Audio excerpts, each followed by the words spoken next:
দর্শক সালাম আলাইকুম। শুরু করছি ইস্পাহানি মির্জাপুর চিয়া মুক্তবাক। সাথে আছি আমি মাহমুদুর রহমান মান্না। আজকের আলোচনার বিষয় সংসদ, সরকারি ও বিরোধী দল। আলোচনার জন্য উপস্থিত আছেন AB party chairman Mujibur Rahman Manju, আছেন জাহাঙ্গীরনগর বিশ্ববিদ্যালয়ের শিক্ষক এবং রাজনীতি বিশ্লেষক অধ্যাপক ডক্টর জামাল উদ্দিন।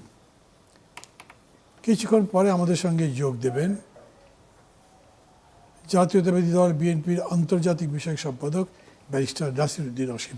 আপনাদের দুজনকে স্বাগত জানাচ্ছি। আলোচনা শুরু করি মুজিবুর রহমান মঞ্জু আপনাকে দিয়ে। দৈনিক সমকালে আজকে একটা রিপোর্ট হয়েছে। রিপোর্টের শিরোনাম সংসদে নিষ্প্রভ জামাত, এমপিদের ভূমিকায় বিব্রত। সংসদে বিরোধী জোটের ভূমিকাকে আপনি কীভাবে মূল্যায়ন করছেন? তারা কি একটা কার্যকর বিরোধী দলের ভূমিকা রাখতে পারছে? আমরা তো দেখছি বিরোধী জোটের এমপিরা নিজেদের জন্য অফিস, বাসায় রেফ্রিজারেটর, মাইক্রোওয়েভ ওভেনের জন্য বেশি চিন্তিত। কথা বলছেন এগুলো নিয়ে। ধন্যবাদ আপনাকে। ডক্টর জামাল আছেন, দর্শকবৃন্দকে শুভেচ্ছা।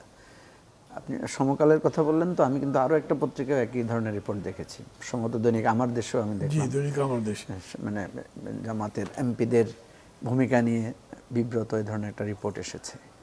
বেশ কয়েকটা ঘটনা। কয়েকদিন আগে দেখা গেল যে একজন এমপি তার বরাদ্দের টাকা তার মেয়ের নামে দুটো নাম দিয়ে করেছেন। পরে এটার জন্য তার পিএসের বিরুদ্ধে শাস্তিমূলক ব্যবস্থা নিয়েছেন, এরকম একটা ঘটনা।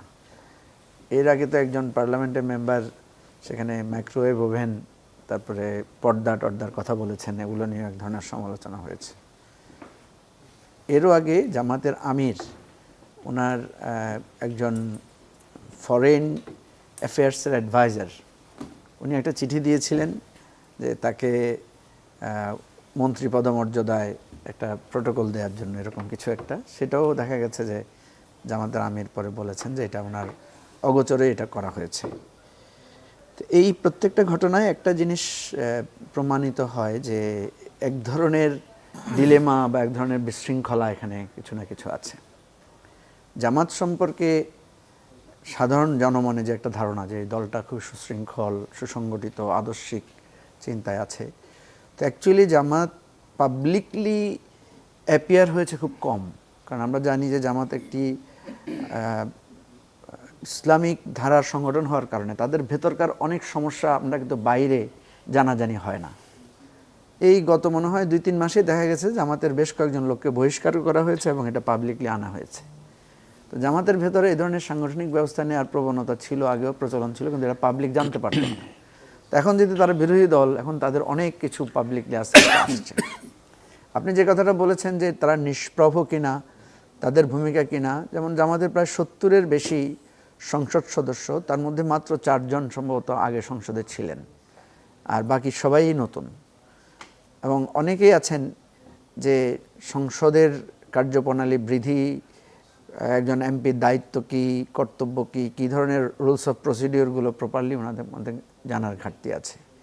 তো এই জায়গা থেকে এটা অকপটে স্বীকার করা যায় যে বিরোধী দলের অভিজ্ঞতার যথেষ্ট অভাব আছে। বিরোধী দলের সংসদ সদস্যদের ক্যাপাসিটি বিল্ডিংয়ের জন্য তাদের কোনো পদক্ষেপ বা আছে কি না, এটা হয়তো এমন হতে পারে যে ঠেকে ঠেকে তারা আস্তে আস্তে শিখবেন, এবং 1 বছর গেলে হয়তো 2 বছরের মাথায় গিয়ে তাদের অনেক ম্যাচুরিটি ডেভেলপ করবে। প্রশ্ন হচ্ছে যে এই গ্যাপটা কেন আমাদের দেশে? তো মানে জামাতের এটা হতে পারে এই জন্য যে জামাত তো যেহেতু 15-16 বছর এক ধরনের প্রতিকূলতার মধ্যে ছিল, তারা সাধারণত আপনার টক শো ফেস করে নাই, প্রশ্ন করার যে একটা প্রবণতা সেটা দলের মধ্যে সেটা নাই, ক্রিটিক্যাল ডিসকাশনের প্র্যাকটিসটা তাদের দলের মধ্যে সেভাবে গড়ে ওঠে নাই। সেখানে সাধারণত আমরা দেখি যে আমাদের দেশে যে রেজিমেন্টাল যে সমস্ত অর্গানাইজেশনগুলো আছে, বিশেষ করে কমিউনিস্ট পার্টি বা সমাজতান্ত্রিক ভাবধারার দলগুলো, আবার এদিকে ইসলামিক ভাবধারার দলগুলো, এখানে এক ধরনের প্রশ্ন করাকে নিরুৎসাহিত করা হয়। প্রশ্ন করলেই সেটাকে মনে করা হয় যে এটা আনুগত্যের এক ধরনের খেলাফ। তো আমাদের পার্লামেন্ট তো হচ্ছে যুক্তিতর্কের জায়গা, আপনাকে প্রশ্ন করবে, আপনাকে সেখানে তাৎক্ষণিক আপনি মনে করেন যে এগুলো দল বাদ দিলে বিএনপি কিংবা এখন নেই, তারপরে ছিল যেটা আওয়ামী লীগ, এদের মধ্যে এরকম প্রশ্ন করার সুযোগ ছিল, তার জবাবদিহির সুযোগ ছিল? না, আপনি যেটা বলছেন দলের মধ্যে সেরকম নাই, কিন্তু ধরেন বিএনপি বা আওয়ামী লীগের লোকেরা যেটা হয় সেটা কি তারা পাবলিকলি তাদের রাজনীতিটা কিছুটা ওপেন, তাদের মধ্যে এক ধরনের নিজস্ব প্রতিযোগিতা থাকে, কে সভাপতি হবে দেখা মানে খবরগুলো বাইরে জানা যায়, বাইরে জানা যায়। এইসব পার্টিগুলো অনেক টাইট থাকে, এয়ার Right, টাইটের right, মতো। হ্যাঁ, ওই হ্যাঁ, জি। তাদের মধ্যে এই কম্পিটিশনগুলো পাবলিকলি হয়, প্রেসিডেন্ট সেক্রেটারি নিয়ে দলাদলি হয়, কোন দল হয়। আচ্ছা, ইতিমধ্যে আমি আপনাকে একটু 1 মিনিটে যদি থামিয়ে দিই, মানে এর মধ্যে ব্যারিস্টার নাসির উদ্দিন অসীম, বাংলাদেশ জাতীয়তাবাদী দল বিএনপির আন্তর্জাতিক বিষয়ক সম্পাদক, আমাদের সঙ্গে যোগ দিয়েছেন। আপনাকে পরিচয় করে দেওয়ার জন্য বললাম। আপনাকে দিয়ে শুরু করার কথা ছিল, কিন্তু যেহেতু শুরু করে দিয়েছে, ওর সাথে কথা হলে আমি আবার আপনার কাছে আসছি। জি, বলেন। তো অসীম ভাইকে ধন্যবাদ, অনেকদিন পরে অবশ্য ওনাকে শোতে পেয়েছি। যাই হোক, তো জামাতের আমি যেই মানে উইকনেসটা দেখি, প্রথম হচ্ছে তো পার্লামেন্টারি পলিটিক্সে Jamaat, this is the first time যে জামাত অপোজিশন আকারে, প্রধান অপোজিশন আকারে এসেছে। দ্বিতীয় হচ্ছে যে সাধারণত টক শো ফেস করা, বিভিন্ন ক্রিটিক্যাল ডিসকাশনে জামাতের এই জায়গায় একটা সীমাবদ্ধতা আছে। দলের মধ্যে মানে ক্রিটিক্যাল ডিসকাশন বা দলাদলি বা যোগ্যতার বিকাশের জায়গাটা থেকে জামাতের লোকদেরকে আপনি যদি ইসলাম সম্পর্কে জিজ্ঞেস করেন অনেক ভালো জবাব দিতে পারবে, তাদেরকে যদি শরীয়তের বিভিন্ন বিষয় প্রশ্ন করেন তারা হয়তো অনেক ভালো বলতে পারবে। কিন্তু তাদের মধ্যে ধরেন স্বাস্থ্যনীতি নিয়ে কথা বলার, অর্থনীতি নিয়ে কথা বলার, পররাষ্ট্রনীতি ইস্যুতে ক্রিটিক্যাল ডিসকাশন করার, এরকম অনেকগুলো বিষয়ে তাদের মধ্যে যে লোক নাই তা না, কিন্তু আপনি দেখবেন অনেক যোগ্য লোক আছে, তারা কিন্তু নেতৃত্ব পর্যায়ে নাই। এবং তাদের যেহেতু একটা কঠোর সাংগঠনিক নীতিমালা আছে, সেই নীতিমালার কারণে দেখা যাচ্ছে যে ওই লোকগুলো, যেমন জামাতে প্রচুর পিএইচডি আছে, প্রচুর ব্যারিস্টার আছে, কিন্তু নেতৃত্ব পর্যায়ে দেখবেন আপনি তাদের কিন্তু এই ধরনের বিন্যাসটা নাই। এবারই প্রথম আমরা জামাতকে দেখেছি তারা কিছু লোককে সামনের দিকে তুলে এনেছে, লো প্রোফাইলের লোকদেরকে, সিনিয়র পর্যায়ের নেতা না, তারপরেও তাদেরকে বিভিন্ন জায়গায় তারা স্থাপন করেছে। তো জামাতের যে একটা ডিলেমা থাকে, একটা হচ্ছে সে একদিকে ইসলামিক দল, আরেকদিকে পলিটিক্যাল পার্টি। পলিটিক্যাল পার্টির যে নেচার, পলিটিক্যাল পার্টির মধ্যে দ্বন্দ্ব হবে, সংঘাত হবে, কথা ইত্যাদি হবে, ভুল হবে, ত্রুটি হবে, নানা ধরনের ইস্যু থাকবে। যেমন আমি আপনাকে যদি বলি যে ওই যে একজন এমপি যে তার মেয়ের নামে দুটো আপনার বরাদ্দ দিয়েছে, এর চাইতে অনেক বড় ফ্লস কিন্তু বিএনপি আওয়ামী লীগের লোকেরা করে। যেমন বিএনপির তো অভিযোগ এসেছে যে একজন মন্ত্রী ওনার মানে ছেলে মেয়েদের নামে আপনার ইউনিয়নের নাম করে ফেলছে, ইত্যাদি নানা অভিযোগ বিএনপির বিরুদ্ধে আছে। কিন্তু এটা যখন জামাতের মধ্যে হয়, এটা কিন্তু অনেক সিরিয়াসলি মানুষ দেখে যে তারা তো ইসলামিক দল, তাদের মধ্যে এটা কেন হবে, তারা তো সৎ লোকের শাসনের কথা বলছে, এটা কেন হবে। অ্যাজ এ হোল আপনি যে কথাটা বলেছেন, আমি যেটা বলবো যে বিরোধী দল আপাত দৃষ্টিতে এখন অনেকটা দুর্বল। বিরোধী দলের মধ্যে এক ধরনের চেষ্টা আছে গড়ে ওঠার জন্য। আবার বিরোধী দলের মধ্যে যদি আমরা জামাতের বাইরে অন্য দলদেরকে দেখি, প্রশ্ন আসতে পারে যে এনসিপির যারা আছে তারাও তো নতুন, তারাও তো নবীন, কিন্তু কম্পারেটিভলি দেখবেন তাদের পারফরমেন্সের ব্যাপারে সকলের একটা অ্যাপ্রিসিয়েশন যে তাদের performance comparatively better. Due to এই সমস্ত ছেলেরা তো এক ধরনের পলিটিক্যাল প্রসেসের মধ্য দিয়ে, আন্দোলন সংগ্রামের মধ্য দিয়ে, এবং এদের মধ্যে অনেক আছে ডিবেট করেছে, নানা রকম বিশ্ববিদ্যালয়ের এক্সট্রা কারিকুলার অ্যাক্টিভিটিসের সাথে ইনভলভ ছিল। তো এই জায়গায় পার্থক্যটা বোঝা যায়। আর জামাতের মধ্যে এমন অনেক এমপি হয়েছেন যারা লোকালি খুবই পপুলার, হয়তো উনি একজন আলেম, হয়তো উনি একজন মাদ্রাসার শিক্ষক হিসাবে শ্রদ্ধাভাজন, কিন্তু ওই যে আমি যেটা বললাম একজন ল মেকার হিসাবে তার যে depth of knowledge, depth of total সিস্টেমের উপরে, রাষ্ট্র ব্যবস্থার উপরে তার যে দখল বা চিন্তা, সেই জায়গাটায় একটু ঘাটতি আছে। এটা হয়তো ক্রমান্বয়ে হয়তো উতরে যেতে পারবে। জি, ব্যারিস্টার নাসির উদ্দিন অসীম, আমি মনে করি যে আপনি বুঝতে পেরেছেন। মূলত শুরু করেছিলাম যে সমকালে যে নিউজটা ছাপা হয়েছে জামাতকে নিষ্প্রভবনের সংসদে, ওইখানে অবশ্য আরেকটা নিউজও আছে, সেটা হচ্ছে যে সরকারি দলও খুব ভালো পারফর্ম করতে পারছে না, সেকেন্ড লিড।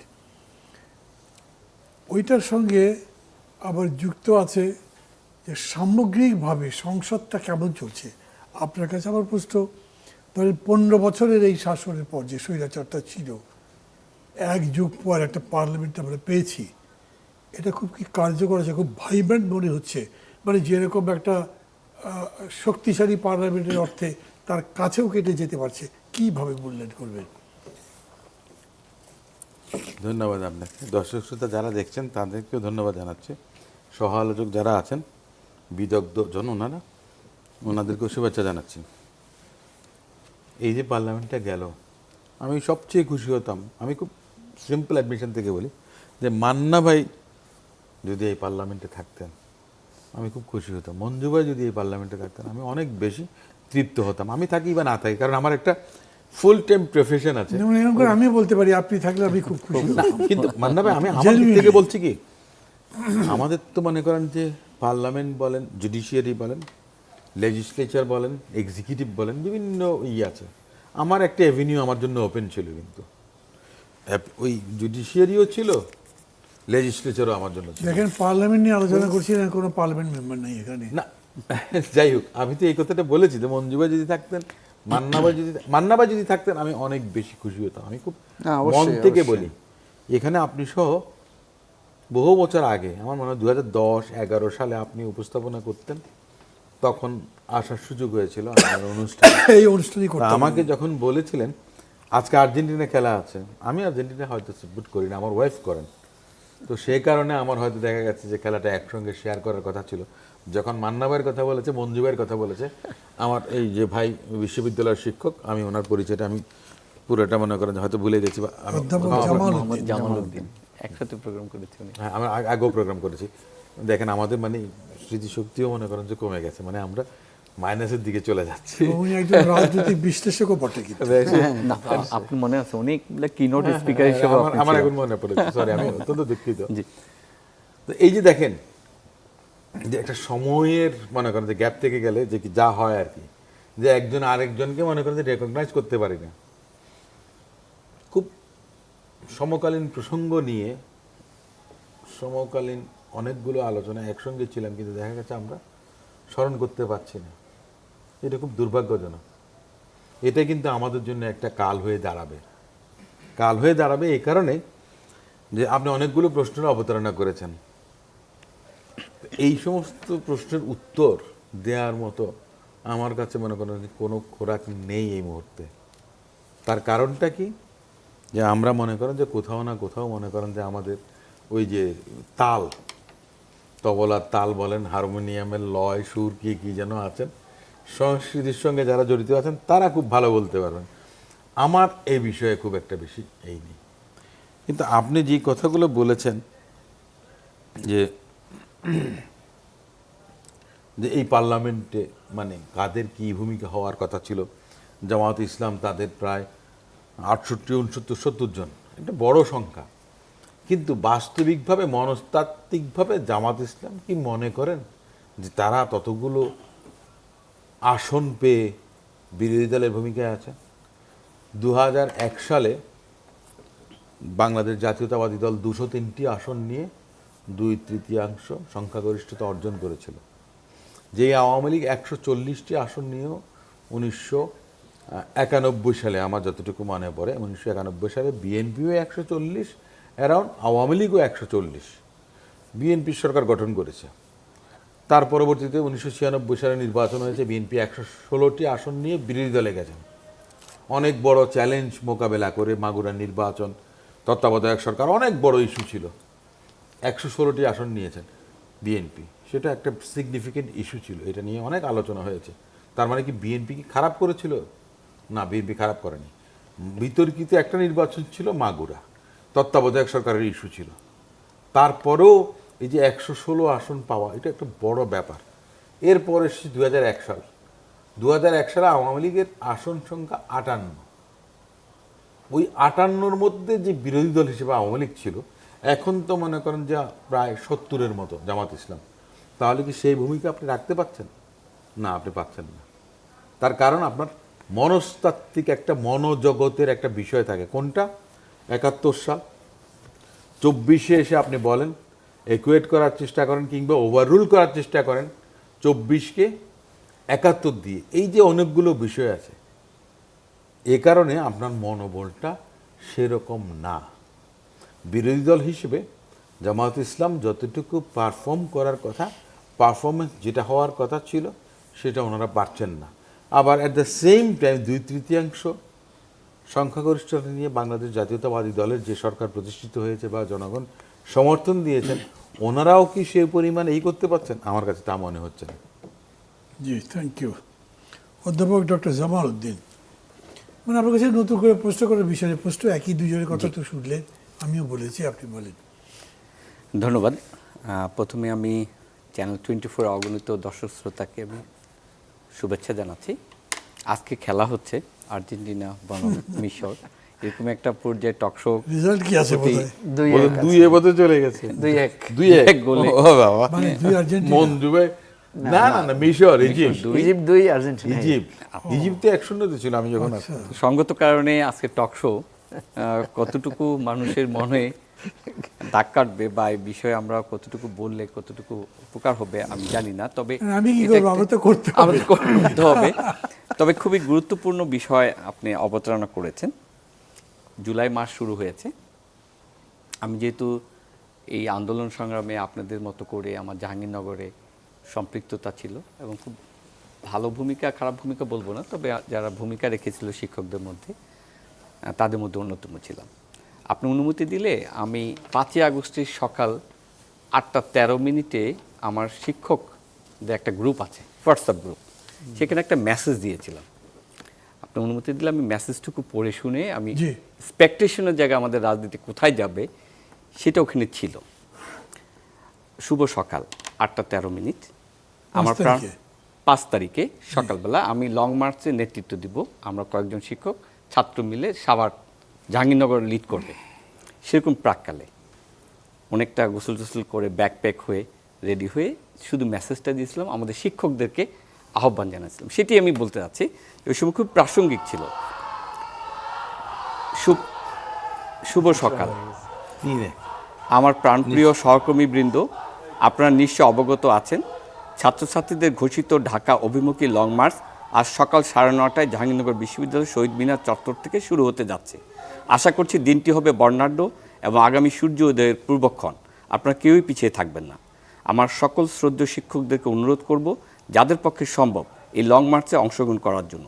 এই সন্ধিক্ষণে যারা সামিল হবে তারা হবে ইতিহাসের সাক্ষী। তাছাড়া আমাদের কোমলমতি শিক্ষার্থীরা যে যাত্রা করবে তাদের সাথে থেকে তাদের সার্বিক নিরাপত্তা ও সুশৃঙ্খল থাকার ক্ষেত্রে সহযোগিতার অংশ হিসাবেও আপনাদের থাকা উচিত। বেশি কিছু বলে ফেললে ক্ষমা চাই, কিন্তু আমি আমার বিবেকের জায়গা থেকে আপনাদেরকে আহ্বান করছি, এটি কোনো একক আন্দোলন নয়, এটি ক্ষমতায় যাওয়ার আন্দোলন নয়, এটি সার্বিক পরিবর্তনের আন্দোলন। আগামীতে যারাই আসুক না কেন কোনো অবস্থাতেই এই ধরনের পরিস্থিতি যাতে তৈরি না হয় এমন ব্যবস্থা প্রণয়নের আন্দোলন। এটি রাষ্ট্র এবং সরকার এবং দল পৃথক করার আন্দোলন।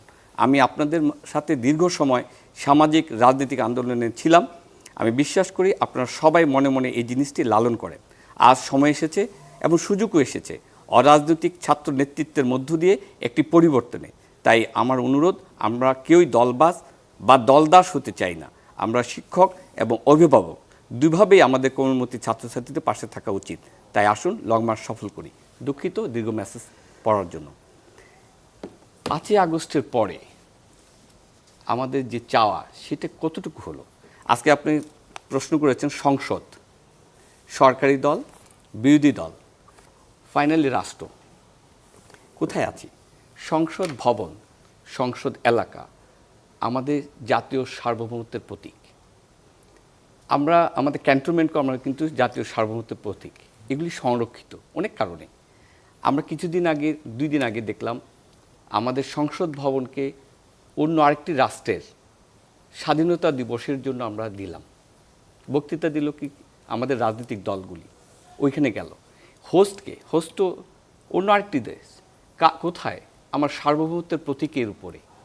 আজকে যদি আমরা হোস্ট হতাম, আমাদের এই সংসদ ভবনে বিভিন্ন ধরনের ফ্ল্যাগ উঠতে পারে, বিভিন্ন ধরনের প্রোগ্রামে যেতে পারে, হয়ও তাই, এবং এটা খুবই ভালো। কিন্তু অন্য একটি দেশের আপনার স্বাধীনতার এক দিবসের জন্য আমাদের বাংলাদেশে ওনার এম্বাসি আছে, অথবা জায়গা হচ্ছে না, অনেক জায়গা আছে, সেখানে হতে পারত। কিন্তু আমার সার্বভৌমত্বের প্রতীকের উপরে যখন আসে তাহলে আমি কী বুঝবো? আমি দুটাই জিনিস বুঝতে পারি, যে বর্তমান যারা এই বিষয় নিয়ে চিন্তা করেন, রাজনৈতিক চিন্তার যে প্রাইড, সেটি কতটুকু অদূরদর্শী সেটা আমার কাছে ভাবাচ্ছে।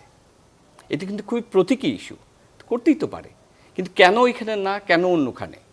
এই আন্ডারস্ট্যান্ডিংটা যখন রাজনৈতিক দলগুলোর মধ্যে থাকে না, এবং ওইখানে যা যখন বক্তৃতা করছেন, আপনি দেখেন আমরা জামাতকে অনেক এডুকেটেড, রেজিমেন্টাল এবং সেন্সিবল মনে করি।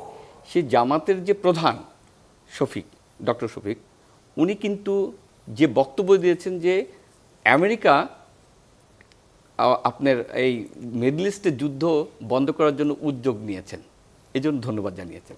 আচ্ছা, যুদ্ধটা লাগালো কে? উনি উদ্যোগ নিয়েছেন। তার মানে আমি বলতে চাচ্ছি যে আপনি যে জায়গাটা আসছেন যে বিরোধী দলের অবস্থান কোথায়, সরকারি দলের অবস্থান কোথায়। আমি দুঃখের সাথে বলি, যেটা অসীম ভাই বলেছেন, যে আপনাদের মতো বা ওনাদের মতো যদি লোকগুলি পার্লামেন্টে যেত, পার্লামেন্ট আরও বেশি প্রাণবন্ত হতো। ছাত্র জীবন থেকে আমি আপনাদেরকে দেখে দেখে, আমি কিন্তু অন্য একটি সংগঠনে ছিলাম, জাহাঙ্গীরনগর বিশ্ববিদ্যালয়ে আপনাদের মতো লোকজনের মুক্তমঞ্চে আমরা বক্তৃতা শোনার জন্য বসে থাকতাম।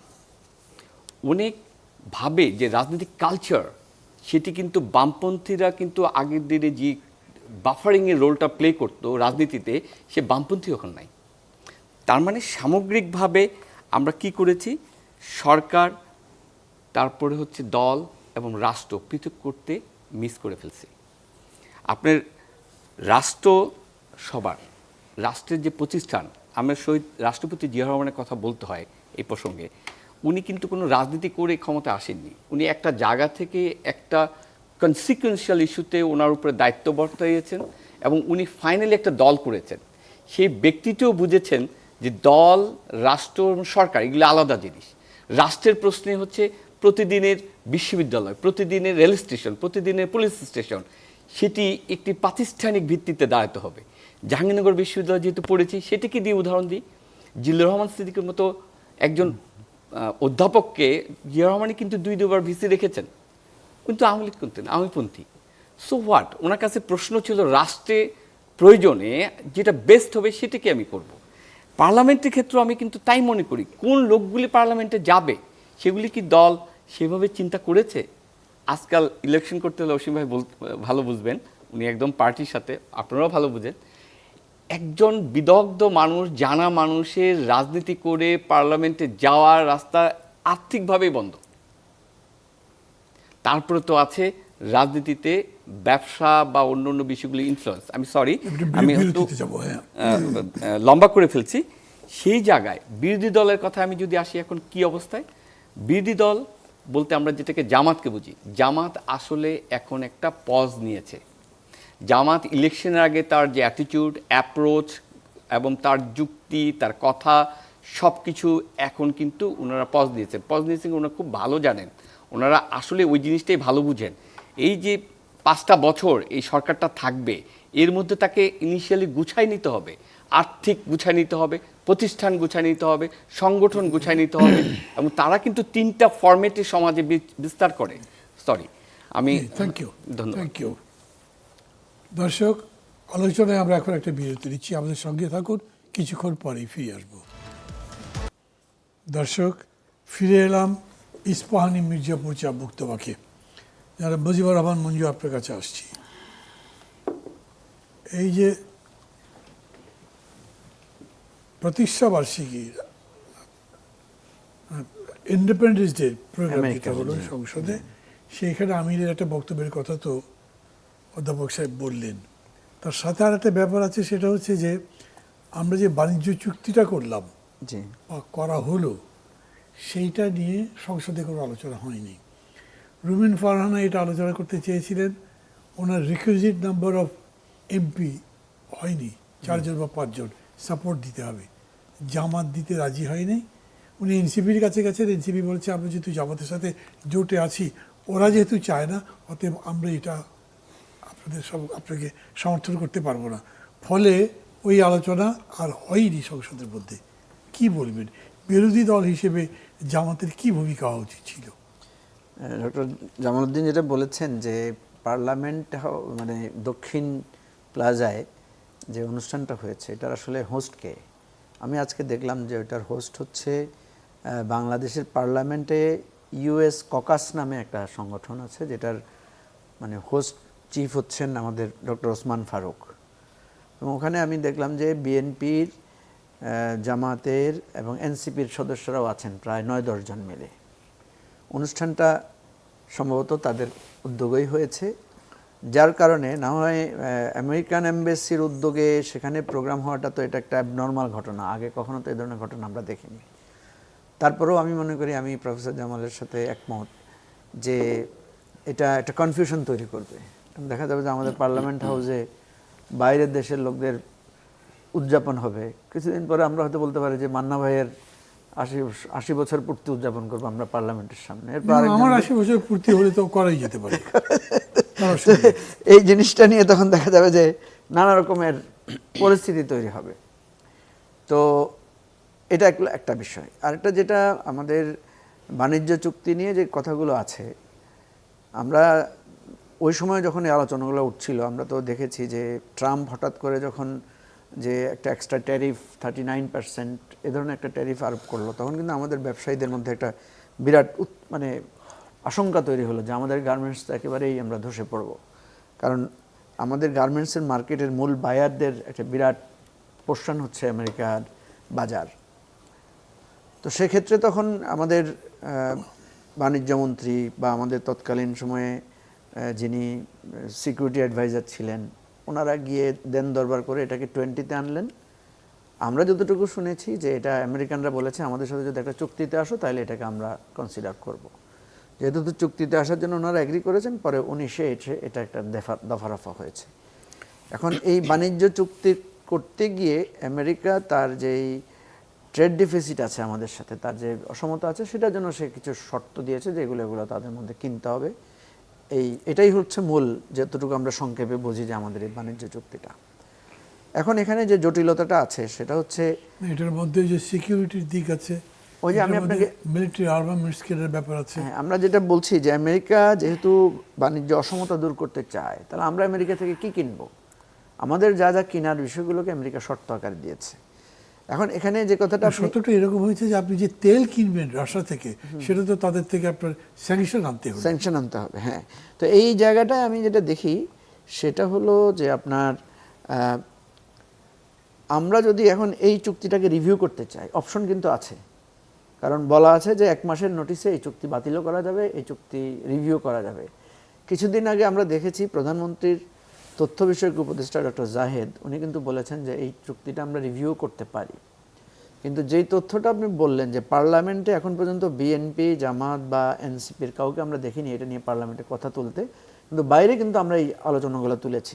আমাদের দলের পক্ষ থেকেও আমরা বলেছি যে এই মানে চুক্তিটা নিয়ে যেহেতু এত আলোচনা হচ্ছে, সুতরাং এটা পার্লামেন্টে একদিন আলোচনা উঠে যেতে পারে।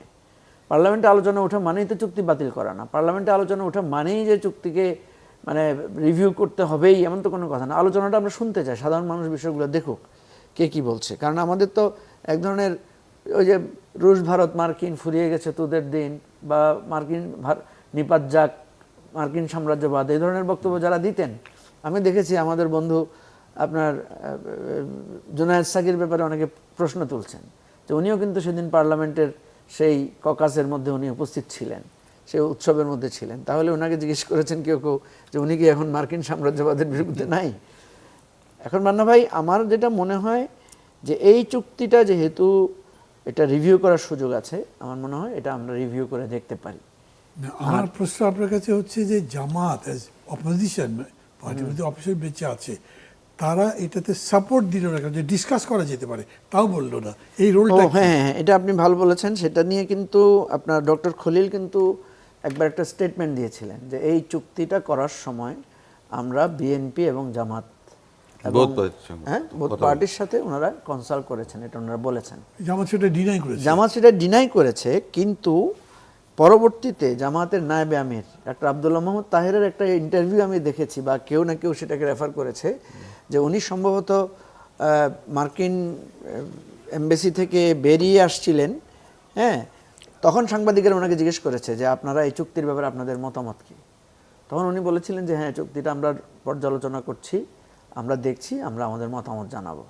তাহলে তো মার্কিন এই চুক্তিটা ওনারা পেয়েছেন, ওনাদের মধ্যে একটা পর্যালোচনা হয়েছে। চুক্তি তো ওয়েবসাইটে আছে, পেতে হবে কেন? না, ওই সময়টা তখন তো চুক্তি পরিপূর্ণ হয় নাই, মানে চুক্তি নিয়ে আলোচনা হচ্ছিল বা চুক্তি করা নিয়ে কথা হচ্ছিল। যে কথাটা ছিল যে চুক্তি করার সময় ওনাদের সাথে কথা বলা হয় নাই, এটা ডক্টর না, এটা যে আমাদের একটু মিনমিন করে বলেছে, এটা আমি মনে করি, মিনমিন সেটা করে সবাই বলেছে। ফিট করেছে। তো এখন আমাদের আসল সমস্যাটা যেটা, সেটা হচ্ছে আমি যেটা চুক্তিটা আমি যতটুকু দেখেছি, আমি মনে করি আমেরিকানদের সাথে ট্রেড চুক্তিটা করা দরকার ছিল, কারণ আমাদের গার্মেন্টসকে বাঁচাতে হলে আমাদের সেই সময় এটা দরকার ছিল। কিন্তু আমি এই চুক্তি করতে গিয়ে আমার স্বার্থের জায়গাটা তো আমাকে দেখতে হবে। এখন আমার স্বার্থের জায়গায় কী কী হানি হয়েছে, কতটুকু সেটা আমার জন্য ঝুঁকি তৈরি করছে, সেই জায়গাটা তো আমরা পর্যালোচনা করতে পারি। এবং এটা তো চুক্তিটা এখানেই তো শেষ না, আমরা তো আবার ফার্দার আমেরিকার সাথে চুক্তি রিভিউ করার, চুক্তির কিছু কিছু বিষয় নিয়ে আমরা কথাও বলতে পারি। তো ওই অবস্থা থেকে আমি মনে করি যে জামাত হোক, বিএনপি হোক, এনসিপি হোক, তাদেরকে এখানে রোল প্লে করা দরকার। জি জি, ওকে। আর যেটা জামাতের আমির বলেছেন যে আমেরিকা আমাদের পরীক্ষিত বন্ধু, এখানে দুইটা কথা। একটা হচ্ছে অনেক সময় দেখা যায় যে আপনার ডিপ্লোম্যাটিক নর্মে আমরা অনেক ধরনের প্রশংসা করে কথা বলি, এটা হয়তো সেরকম কথা হতে পারে, কিন্তু মানে জামাত পুরোপুরি আমেরিকার হাতে, মানে আমেরিকার সাথে সন্ধি করে ফেলেছি না। কারণ আমি আজকে না কালকেও দেখলাম যে চাইনিজরা আবার জামাতের আমিরকে কি যেন উপহার দিচ্ছেন, আবার জামাতের আমিরের সাথে তো একটা অনুষ্ঠানে চাইনিজ অ্যাম্বাসেডার গিয়ে উদ্বোধনও করেছেন। সুতরাং মানে জামাত হয়তো, যেহেতু এখন তারা মেইন অপোজিশন, সুতরাং দুই দিকেই হয়তো তারা সম্পর্ক রাখার চেষ্টা করছে। জি, থ্যাংক ইউ। ব্যারিস্টার নাসিরউদ্দিন অসীম, প্রসঙ্গটা একটু সরে আসছি, কিন্তু এটা সূত্র আছে। মানে চীন সফর যেটা হলো, প্রধানমন্ত্রী করলেন, চীন, মায়ানমার, বাংলাদেশ ইকোনমিক করিডোর নিয়ে আলোচনা হয়েছে। যুক্তরাষ্ট্রের সাথে যে বাণিজ্য চুক্তি, সেখানে এই করিডোর কিংবা চীনের সাথে আরও যেসব সমঝোতা স্বাক্ষর হয়েছে বা যেসব ইস্যুতে আলোচনা হয়েছে, সেগুলো বাস্তবায়নে কোনো বাধা হবে? না, একটা কথা হচ্ছে যে মান্না ভাই, 15টা ইস্যু নিয়ে এমওইউ হয়েছে। জি তার মধ্যে আপনার বেল্ট অ্যান্ড রোড ইনিশিয়েটিভ আগে একটা বিষয় ছিল, আর একটা হচ্ছে এখন ডেভেলপমেন্ট ইনিশিয়েটিভের বিষয়টা, যেটা এই বিষয়ে কিন্তু বাংলাদেশ, এটা আপনার চীনের পক্ষ থেকে প্রস্তাবটা রাখা হয়েছিল। বাংলাদেশ কিন্তু সেটাতে হ্যাঁ না কোনো কিছু বলেননি, বিবেচনা করবেন, সেটা ভিন্ন জিনিস। এখন বিষয়টা হচ্ছে যে যখন আপনার সাংবাদিকরা আমাদের মাননীয় পররাষ্ট্র মন্ত্রীকে প্রশ্ন করলেন যে কী পেলেন, টাকা পয়সার লেনদেন, মানে সবসময় একটা কিছু হয় এই ধরনের, আমাদের টেন্ডেন্সিটা, আমাদের কালচারটা, মনস্তাত্ত্বিক যে বিষয়টা, সেটা হচ্ছে যে মানে আমি নগদ কী পেলাম। তো সেটা আপনার যে উপদেষ্টা পররাষ্ট্রমন্ত্রী মহোদয়, উনি খুব সুন্দর করে, ওনার বক্তব্যটা আমার খুব ভালো লেগেছেন। পেলেন কি পেলেন না, হেরে আসলেন না জিরো পেলেন না, 0+0 2+2 কোনটা কি হলো সেটা বিষয় না, বিষয়টা হচ্ছে উনি উত্তরটা খুব সুন্দর দিয়েছেন যে আমরা কি বেগিং করার জন্য গিয়েছি, ভিক্ষার ঝুলি নিয়ে গিয়েছি। এই কথাটা খুব পছন্দ হয়েছে আমার। তো এখন আমি যে কথাটা বলছি যে অনেকগুলো ইস্যু আছে এখানে, যে অন্যরা আপনার অ্যানোয়েন্ট হবেন কিনা, কাউকে আপনার মনে করেন আমি আপসেট করছি কিনা, এই সমস্ত বিষয়গুলো আছে। এটা তো মনে করেন যে গ্লোবাল পলিটিক্সে এটা থাকবেই সবসময়। তো আপনাকে তো ব্যালেন্স, কাউন্টার ব্যালেন্স, তারপর আমরা একটা কথা বলি, আমি যেমন লয়ার, আমাদের মধ্যে একটা বিষয় আছে যে আপনার এই পক্ষ ওই পক্ষ, দুই পক্ষ মিলে যার পক্ষে আপনার মনে করেন যে জাজমেন্টটা হওয়া উচিত, জাজ সাহেব সেটা বিচার করে দেন। আমাদের মধ্যে এই ধরনের একটা আছে, মানে লিগ্যাল এইতে আর কি। তো সে ধরনের কোনো অবস্থান এখনও তৈরি হয়নি। যদি আপনি বলেন সোজা বাংলা, আমি বলবো যে ওই ফিনান্সিয়াল কোনো কমিটমেন্ট আপনি পেয়েছেন কিনা, তাহলে সেটা কমপ্লিটলি জিরো। এই ব্যাপারে কোনো নেই। আর সেটা অর্থমন্ত্রী পরিষ্কার করেছেন যে আমরা সেজন্য যাইনি। যেটা ছিল সেটা মনে করেন যে আপনার একটা অ্যাভিনিউ ওপেন করা, যেটা একসময় মনে করেন যে একটা খারাপ পর্যায়ে গেছে। তাইওয়ানকে আপনার মনে করেন যে ট্রেড কনসুলেট দেওয়া চিটাগংয়ে, একটা পর্যায়ে যখন বিএনপি সরকার ক্ষমতায় ছিল তখন একটা তিক্ত সম্পর্ক তৈরি হয়েছিল, এটা অস্বীকার করার কোনো উপায় নাই। বাট নতুন একটা অ্যাভিনিউ তৈরি হয়েছে, তো সেই জায়গার থেকে আপনি এগিয়ে যাবেন, এটা হচ্ছে সবচেয়ে বড় কথা। অ্যাট দ্য সেম টাইম আপনি balance, that has to be strike between, say ইন্ডিয়ার একটা ইন্টারেস্ট আছে, তারা বলেছেন, যেমন ইন্ডিয়ার পররাষ্ট্র মন্ত্রণালয় থেকে ওনারা বলেছেন যে আমরা, যেমন তিস্তার কথা বলেছেন, আমরা অবজার্ভ করছি। মার্কিনীদের একটা ইন্টারেস্ট আছেন, ওনারাও অবজার্ভ করবেন। এখন কথাটা হচ্ছে যে আপনার কূটনৈতিকভাবে কতটুকু বিচক্ষণতার পরিচয় দেবেন, যে কার সঙ্গে কিভাবে আপনি হ্যান্ডেল করবেন, ডিল করবেন, এইটা অস্বীকার করার কোনো উপায় নাই। শেখ হাসিনা কিন্তু সবার সঙ্গে মনে করেন যে খুব ভালোভাবে আপনার ডিল করেছিলেন, এটা অস্বীকার করা যাবে না। তা আমার কথা হচ্ছে বর্তমান সরকার এ ধরনের ম্যান্ডেট নিয়ে, জনগণের ম্যান্ডেট নিয়ে আপনার, আমি মনে করি যে আগে যারা নেগোশিয়েট করেছিলেন তাদের থেকেও বেটার পজিশনে আছেন, আমি এইটা বলতে পারবো। তো সেই দিক থেকে আপনার বাংলাদেশের জনগণের প্রত্যাশা যেটা থাকে, আবার এট দ্য সেম টাইম সরকারেরও আপনার একটা আছে যে বাংলাদেশের জনগণ তো তাদের সঙ্গে আছে। জনগণ চাইলে আমার প্রশ্ন অনেক হচ্ছে কিছু আছে। এরকম, মংলাতে চায়না সব রকম অ্যাসিস্ট্যান্স দেবে, ফাইন্যান্স ইত্যাদি ইত্যাদি দেবে, এটার ফলে ইন্ডিয়ার সঙ্গে আমাদের রিলেশনের কোনো সমস্যা হবে কিনা, আমি বা এটাকে জাপানের সঙ্গে হবে কিনা? না ভাই, আমি এই কথাটা বলতে চেয়েছিলাম, যদিও আমার মনে করেন যে এই ইস্যুটা মনে ছিল না। এটা তো মনে করেন যে কেউ না কেউ তো কাজটা করতো, তাই না? আজকে মনে করেন যে আমি এই টকশোতে যদি না আসতাম, উপস্থাপক আপনি ফিক্সড, আমি যদি না হতাম, মঞ্জু ভাই যদি না হতেন, জামাল ভাই যদি না হতেন, কেউ না কেউ আপনার মনে করেন যে এখানে আলোচক হতেন। এখন ওই যে মংলার কথা আপনি বললেন, আমি মাতার বাড়ির কথা বলতে পারি, জাপানিজদের ইনভলভমেন্টের কথা বলতে পারি, মার্কিনীদের আপনার মনে করেন যে ডিপি ওয়ার্ল্ড আলটিমেটলি থাকবে কিনা আমি জানি না। আমার কেন জানি মনে হচ্ছে, আমি তো লয়ার, তো আপনার মনে করেন যে মামলা মোকদ্দমা এগুলো একটু দেখি, তো আমার কাছে কেন জানি মনে হচ্ছে যে ডিপি ওয়ার্ল্ড বোধহয় থাকবে না, আমাদের দেশীয় কেউ হয়তো থাকতে পারে। সেরকম একটা আভাস তো দেখা যাচ্ছে। না আবাসের বিষয় না, বিষয়টা হচ্ছে কি যে প্রতিনিয়ত মনে করেন যে আপনার মানে ঘূর্ণায়মান একটা পরিবেশ পরিস্থিতি এখন বিরাজ করছে, তাই না? যারা কাজটা করবেন তারা দেখবেন তাদের মনে করেন যে কমার্শিয়াল বেনিফিট কত হবে, ফিনান্সিয়াল বেনিফিট কত হবে।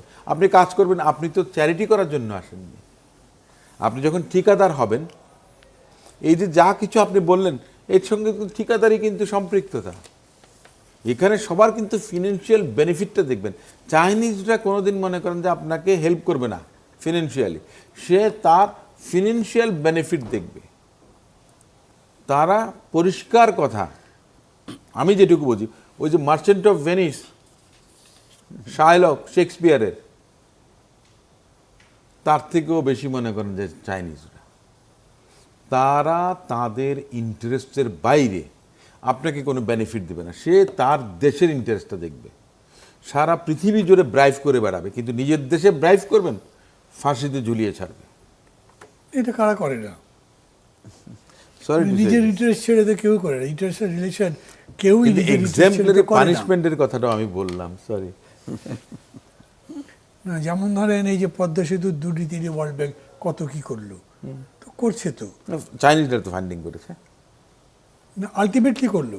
আবার চায়নার এইরকম অভিযোগ আপনি হয়তো ল্যাটিন আমেরিকার দেশে বা আফ্রিকাতে পাবেন না, আবার কিছু কিছু জায়গায় এখন পাবেন। সেটা হচ্ছে যে আপনি কতটুকু হাম্বলটোটা নিয়ে বিরাট কথা কমফোর্ট হয়েছে। জোনে আপনি তাদেরকে কতটুকু রিলিফ দিচ্ছেন তার উপরে ডিপেন্ড করছে। আচ্ছা, anyway, যেটা সো এটা man to man, place to place, country to country এটা ভ্যারি করে। যেটা আমাদের আলোচনার বিষয়, সেই জায়গাতেই আসি। মানে যারা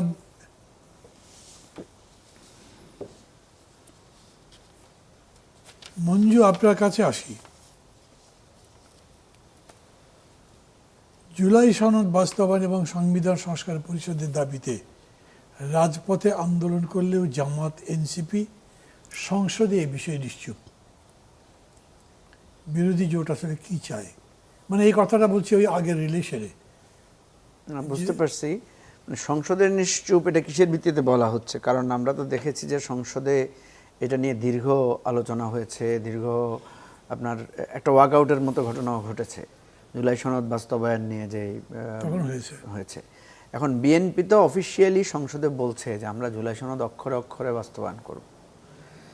মৌলিক জায়গা যেখানে ঘাটতিটা আমরা দেখতে পাচ্ছি, বিএনপি, আপনি তো জানেন, আপনি নিজেও ওই ঐকমত্য কমিশনে ছিলেন, সেখানে বিএনপির যে পজিশন, বিএনপি হচ্ছে তারা যে সমস্ত নোট অফ ডিসেন্টগুলো দিয়েছে সেগুলো বাদ রেখে বাকি জুলাই সনদের বাকিগুলো তারা বাস্তবায়ন করবে। আমাদের অপোজিশনের দাবি হচ্ছে, যেহেতু ওই বিএনপির নোট অফ ডিসেন্টের ইস্যুগুলো গণভোটে দেওয়া হয়েছে, গণভোটে কিন্তু এগুলোর ব্যাপারে একটা সম্মতি পাওয়া গেছে যে মানে গণভোট বাস্তবায়ন করলে বিএনপির নোট অফ ডিসেন্ট মানে অগ্রাহ্য হয়ে যায়। সুতরাং আমাদের পজিশনটা হচ্ছে, এখানে যেহেতু 70 ভাগের মতো মানুষ গণভোটে এই বিষয়গুলো বাস্তবায়নের জন্য রায় দিয়েছে, সুতরাং এগুলো বাস্তবায়ন করতে হবে। কারণ বিএনপি বলছে যেহেতু তারা 2/3 মেজরিটি পেয়েছে, সুতরাং তারা তাদের মতো করে করবে। এটাই হচ্ছে এখন সাফ পজিশন। এখন বিএনপি যেই কারণে সে নোট অফ ডিসেন্টগুলো দিয়েছে, আপনি জানেন, বারবার বলার চেষ্টা করেছে যে যদি এই জিনিসগুলো, অর্থাৎ আমাদের বিচার বিভাগের স্বাধীনতা যদি এভাবে থাকে, সরকারের কর্তৃত্বের বাইরে যদি দুদক চলে যায়, পিএসসিতে যদি তাদের কন্ট্রোল না থাকে, তাহলে তারা সরকার পরিচালনা করতে পারবে না। এটা হচ্ছে তাদের মানে ভেতরকার ধারণা। বিচার বিভাগ যদি তাদের নিয়ন্ত্রণের বাইরে থাকে, সচিবালয় না থাকে। আমাদের আর্গুমেন্টটা হচ্ছে বরং এই কর্তৃত্ববাদিতা থাকলেই স্বৈরাচারী মনোভাবে তারা চলে যাবে। এখন বিএনপি যদি তার 2/3 মেজরিটি দিয়ে নোট অফ ডিসেন্টগুলো বাস্তবায়ন না করে, এরপরে যদি তার দলীয়করণ, তার সুশাসনের যদি সে ব্যত্যয় ঘটায়, সে যদি আসলেই বিচার বিভাগকে নিয়ন্ত্রণ করে, দুদক যদি আমরা দেখি টোটালি ফাংশন করছে না, তাহলে তো আমরা জনগণের কাছে একটা অ্যাডভান্টেজ পাবো। জনগণ মনে করবে আমরাই সঠিক ছিলাম, এবং যে 70% মানুষ ভোট দিয়েছে, আমরা তখন এই 70% ভোটের মানুষের কাছে যাব যে আমরা এটা চেয়েছিলাম, আপনারাও রায় দিয়েছিলেন, কিন্তু বিএনপি এটা মানে নাই, এবং না মানার কারণে আজকে এই বিপর্যয়। সুতরাং আমি মনে করি বিএনপির জন্য কিন্তু লং টার্মে এই পলিটিক্সটা খুব ঝুঁকিপূর্ণ হবে, এবং আমরা জনমতের রায়ের জায়গা থেকে আমরা একটা বেটার পজিশনে থাকবো। এখন পার্লামেন্টে তো তাদের 2/3 মেজরিটি আছে, তারা সেটার বলে তারা সংবিধান সংস্কার পরিষদটা করতে দিল না, এবং তারা পজিশন এটা নিয়েছে তাদের মতো করে তারা সংস্কার করবে। তো যদি বিচার বিভাগ তাদের নিয়ন্ত্রণে থাকে, দুদক তাদের নিয়ন্ত্রণে থাকে, নির্বাচন কমিশন তাদের নিয়ন্ত্রণে থাকে, তারপরে আপনার তত্ত্বাবধায়ক সরকার ব্যবস্থা যদি বিতর্কিতভাবে হয়, তাহলে তো সেই আবার আগের অবস্থানে ফিরে যাওয়া ছাড়া উপায় নাই। অধ্যাপক ডক্টর জামাল উদ্দিন, জি, এই প্রশ্নটা আমি আপনার কাছে করছি আবার। ধরেন জুলাই সনদ কেন হয়েছে আমরা সবাই জানি, ফ্যাসিবাদী ব্যবস্থা যেন আমার মাথা চাড়া দিয়ে উঠতে না পারি, সবগুলো দল স্বাক্ষর করেছে। গণভোট আইনের পক্ষে বিএনপিও ক্যাম্পেইন করেছে। নির্বাচনে জয়ী হবার পর থেকে শুরু থেকেই ধরে গণভোট অধ্যাদেশ অস্বীকার করেছে বিএনপি, এবং বলা যায় যে সংবিধান সংস্কার পরিষদ থেকে তার তো শুরু এসছেই, ওটার এক্সিস্টই করে না। অনেকে মনে করছেন বিএনপি সংস্কারের বিরুদ্ধে অবস্থান নিয়েছে, এরকম কথা জামাত তো বলেছে। কি বলবেন? রাষ্ট্রের কাঠামোগত কাঙ্ক্ষিত সংস্কার তাহলে কিভাবে হবে? মানে যেহেতু সংসদের মধ্যেই আমরা সব করতে চাচ্ছি, কিভাবে সম্ভব হলো এটা? ধন্যবাদ। 5 আগস্টের পরে ডক্টর ইউনূস সরকারের ইন্টারিম গভর্নমেন্ট যে উদ্যোগ নিয়েছিল, তার মধ্যে সংস্কার, আমাদের সনদ তৈরি করা। আপনি যদি খেয়াল করে দেখেন, এতে দীর্ঘ আলোচনার মধ্যে কোনো স্বতঃস্ফূর্ততা ছিল না, ছিল কিন্তু যেভাবে রাজনৈতিকভাবে জনগণকে সামনে রেখে ব্ল্যাকমেলিং করে আমার কোনো ক্ষেত্রে যে একটা অবস্থান নেওয়া, এই কারণেই নাহলে একমত হওয়া উচিত ছিল। আপনি যেইভাবে ইলেকশনে এজেন্ডাটা আনা হয়েছে, এই এজেন্ডায় বলে দেয়, বা যে বিষয় আনা হয়েছে তাতে বলে দেয় যে এটি ওই গোড়াতেই আমাদের শেষ। আমাদের কারো কারো রাজনৈতিক উচ্চাভিলাষিতা ছিল, বিএনপির এক ধরনের অবস্থান ছিল, সব মিলে জনগণ এটার প্রতি কিন্তু খুব একটা মানে আস্থাশীল না। আপনি মঞ্জু ভাই রাইটলি বলেছে। তবে 5 আগস্টের পরিবর্তনের পরিপ্রেক্ষিতে মানুষের মধ্যে কি অ্যাসপিরেশন ছিল না? ছিল। রাজনৈতিক সমঝোতার মধ্য দিয়ে আমাদের দেশে বিগত সময়ে বেশ কিছু বিষয়ে, যেমন আপনি বিচার বিভাগের কথা বললেন, দুর্নীতি দমন কমিশনের কথা বললেন, দলীয়করণের কথা বললেন, পিএসসির কথা বললেন, এ ব্যাপারে কিন্তু সত্যি জনগণের একটা চাওয়া আছে। এখন এই মুহূর্তে 2/3 উপরে ভোট নিয়ে কিন্তু বিএনপি সরকার ক্ষমতা আছে।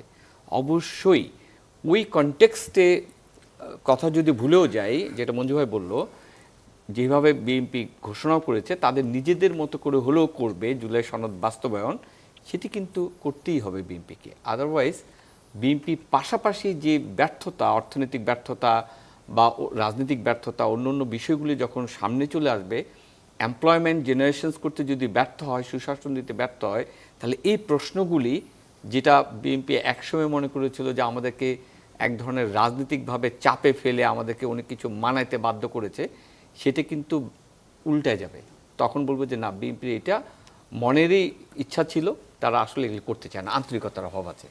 তা আমি মনে করি বিএনপি রাইটলি একটা জিনিস বলেছে যে ওকে, আমরা জনগণের অন্য দলকে সাথে নিয়ে পার্লামেন্টে আলোচনা করারই কথা, এবং পার্লামেন্টে আলোচনার ভিত্তিতে ওনারা জুলাইয়ের যে চেতনা এবং জুলাইয়ের যে সনদের যে মূল নির্যাস সেটা প্রতিপালন করার সুযোগ আছে এবং করাই উচিত। কিন্তু আমি যেটা বলতে চাচ্ছি যে 5ই আগস্টের পরে যেমন আমাদের পুরো সেক্টরে, যেমন ইনস্টিটিউশনাল সেক্টর, তেমন রাজনৈতিক সেক্টরও একটা ভ্যাকুয়াম তৈরি হয়েছিল। যেমন আগের দিনে যুদ্ধে জয় পরাজয় হতো, পরাজিত রাজ্যের সব কিছুকে গণিমতের মাল মনে করত।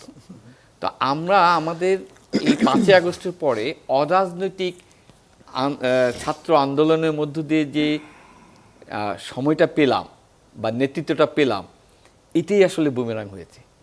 আমাদের 52 থেকে যদি আমি ধরি, আপনাদের সময় থেকে ধরি 90 পর্যন্ত আমাদের ছাত্ররাই কিন্তু আন্দোলন করেছে।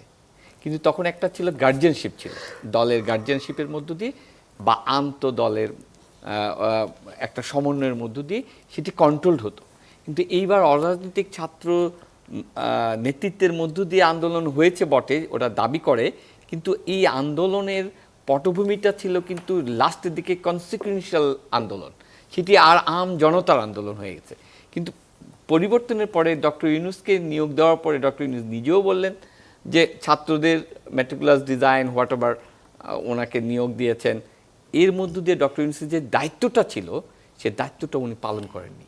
উনি বরং যে ছাত্রদেরকে ক্লাসে ফিরে যাওয়া উচিত, যে ছাত্রদেরকে তাদের যোগ্যতা আরও বেশি পরিস্ফুট করা উচিত, বড় জোর ওনারা ছায়া সরকার হিসাবে রাজনৈতিক দলকে ওয়াচডগের ভূমিকা পালন করা উচিত, সেই জায়গা থেকে সরে এনে তাদেরকে রাষ্ট্রের স্টেক বানায় ফেললো, রাজনৈতিক স্টেক, ক্ষমতার স্টেক, সব কিছুতে। এটাই কিন্তু আমাদের বুমেরাং হয়ে গেছে। আমি মনে করি বর্তমানে যে পরিস্থিতি চলছে, সরকার দলীয় যিনি প্রধানমন্ত্রী, আমি সত্যি ভূয়সী প্রশংসা করি। উনি মনে করেছেন এরকম একটা 17 বছরের ট্রমাটাইজ সিচুয়েশনে সিলেবাসটাকে উনি ফাইন্ড আউটও করেছেন যে শেখ হাসিনা যা যা করেছে ইমিডিয়েট সিলেবাস হতে পারে তা না করা। আর হলো আন্তরিকতার জায়গায় এটি একটি দায়িত্ব। উনি নির্বাচনের মধ্যে দিয়ে দায়িত্ব পেয়েছেন দেশে, কিন্তু ওনার অধিকাংশ নেতাকর্মী অথবা উনি যে ইনস্টিটিউশনাল প্রধানদেরকে নিয়োগ দিচ্ছেন তারা অধিকাংশ মনে করে ক্ষমতা পেয়েছেন। অ্যান্ড ক্ষমতা আর দায়িত্ব এই দুটার মধ্যে আন্ডারস্ট্যান্ডিংটা যদি তারেক রহমান প্রান্ত পর্যন্ত ট্রান্সমিট করতে ব্যর্থ হন, তাহলে ক্ষমতার চর্চা হবে, ওনার যে দায়িত্বের জায়গার যে চেতনা সেটি কিন্তু মাঠ পর্যায়ে যাবে না। এই জায়গাটা আমার একটা অবজারভেশন আছে। আমার মনে হয় বিএনপির এই মুহূর্তে সংকট হচ্ছে ওদের নেতা নির্বাচন করা অথবা ইনস্টিটিউশনাল হেড অথবা রাইট লোক চুজ করা। ওনারা এখন কিন্তু স্যাটেলাইট দিয়ে কিন্তু নেতা নির্বাচন করেন। স্যাটেলাইট দিয়ে যখন আপনি ভূমি দেখবেন তখন আপনি কচুরিপানার একটা পাগারকেও কিন্তু বন মনে হবে। ওই বিএনপি হাইকমান্ডের উচিত ওইটা কি পাগার নাকি বন, এই যে গ্রাউন্ড ট্রুথিং করা, ওনার সঠিক নেতা নির্বাচন করার ক্ষেত্রে আমরা দুর্বলতা দেখছি। এটা আমার মনে হয় ওনাদেরকে ভোগাবে। ওনার যে চেতনা সেটাকে কিন্তু মাঠ পর্যায়ে নেওয়া যাবে না। এটি হচ্ছে আমার মনে হয় সরকারি দলের লিমিটেশন। আশা করছি এটা ওনারা কাটায় উঠলেই জাতীয় মুক্তি পাবে। থ্যাংক ইউ, ধন্যবাদ আপনাকে। ধন্যবাদ জনাব মুজিবুর রহমান মঞ্জু, ধন্যবাদ ব্যারিস্টার নাসিরউদ্দিন অসীম, আপনাদের তিনজনকে। খুবই একটা গুরুত্বপূর্ণ বিষয় আপনারা আলোচনা করেছেন। আমি অনুষ্ঠানটা শেষ করে দেব। দর্শক মণ্ডলী, সংসদই এখন সমস্ত রাজনীতির প্রাণকেন্দ্র হওয়া উচিত, আমরা তাই চাই। যদিও 4 মাস যেতে না যেতেই আমরা মাঝে মাঝেই দেখছি এই সংসদে যারা যারা বাস করেন বা থাকেন, মাঝে মাঝে কথা বলেন সংসদ সদস্যরা, তারা বাইরে এসে আবার এই সংসদীয় ব্যবস্থার দুর্বলতার ব্যাপারে কথা বলতে বলতে এমন কথা বলছেন, আন্দোলন হবে, এমন আন্দোলন যখন পালাবার পথ থাকবে না। এরকম না হোক, কারণ সংসদের দুটো পায়া যদি ধরি, একটা সরকারি দল আর একটা বিরোধী দল, দুটো পায়া মিলেই টেবিলটাকে ভালো করে মজবুত করে খাড়া করে রাখুক, এটা আমরা সবাই চাই। আর সেজন্যই আজকের যে আলোচনা তার প্রধান দিক হচ্ছে আমরা উভয় দিকেরই সমস্যার কথা এখানে আলোচনা করতে চেয়েছি, যাতে মানুষ বোঝে, আপনারা বোঝেন দুর্বলতা উভয় পক্ষেই থাকলে আছে কতখানি এবং তার সংশোধন কীরকম করে হতে পারে। এই সংশোধনটা দরকার এই জন্যেই যে এখনও পর্যন্ত অনেক কিছু অনিষ্পন্ন বিষয় আছে, অনেক কিছু আছে যে কোনো মুহূর্তে আমাদের নিজেদের মধ্যে সম্পর্ক খারাপ করতে পারে, পুরো দেশের রাজনৈতিক পরিস্থিতি নষ্ট করতে পারে এবং তার কারণে আখেরে আমরা যেখানে যেতে চাই সেই যাওয়ার পথ রুদ্ধ হয়ে যেতে পারে। অতএব আমরা চাইব অবশ্যই যেমন করে মঞ্জু বলেছেন যে জামাত ইসলাম বিশেষ করে বিরোধী দল হিসেবে একেবারেই নতুন, 3-4 মাত্র সদস্য আছেন যারা আগে সংসদে ছিলেন কোনো সময়, আর কেউ ছিলেন না। এখন তারা সেই অভিজ্ঞতা কাজে লাগাতে পারছেন না, কারণ অভিজ্ঞতা তো নাই। আবার একইভাবে সরকারি দলে যারা আছেন তারা অতি কঠোর করছেন এবং তাদের নামেও কিছু কিছু অভিযোগ আছে। উভয় পক্ষই নিজেদেরকে সংশোধন করবে। জানি সংসদ বিতর্কের জায়গা এবং সেই বিতর্ক কোনো কোনো সময় খুব তীব্র হতে পারে, কিন্তু আমরা সেই বিতর্ক থেকে শেষ পর্যন্ত একটা মিলনের জায়গা তৈরি করতে পারি, যাতে নতুন বাংলাদেশ গড়বার জন্যে আমরা যে স্লোগান দিয়েছিলাম বদলে দাও বাংলাদেশ, সেই বাংলাদেশকে বদলে দেবার জন্যে। ভালো থাকবেন সবাই, খোদা হাফেজ।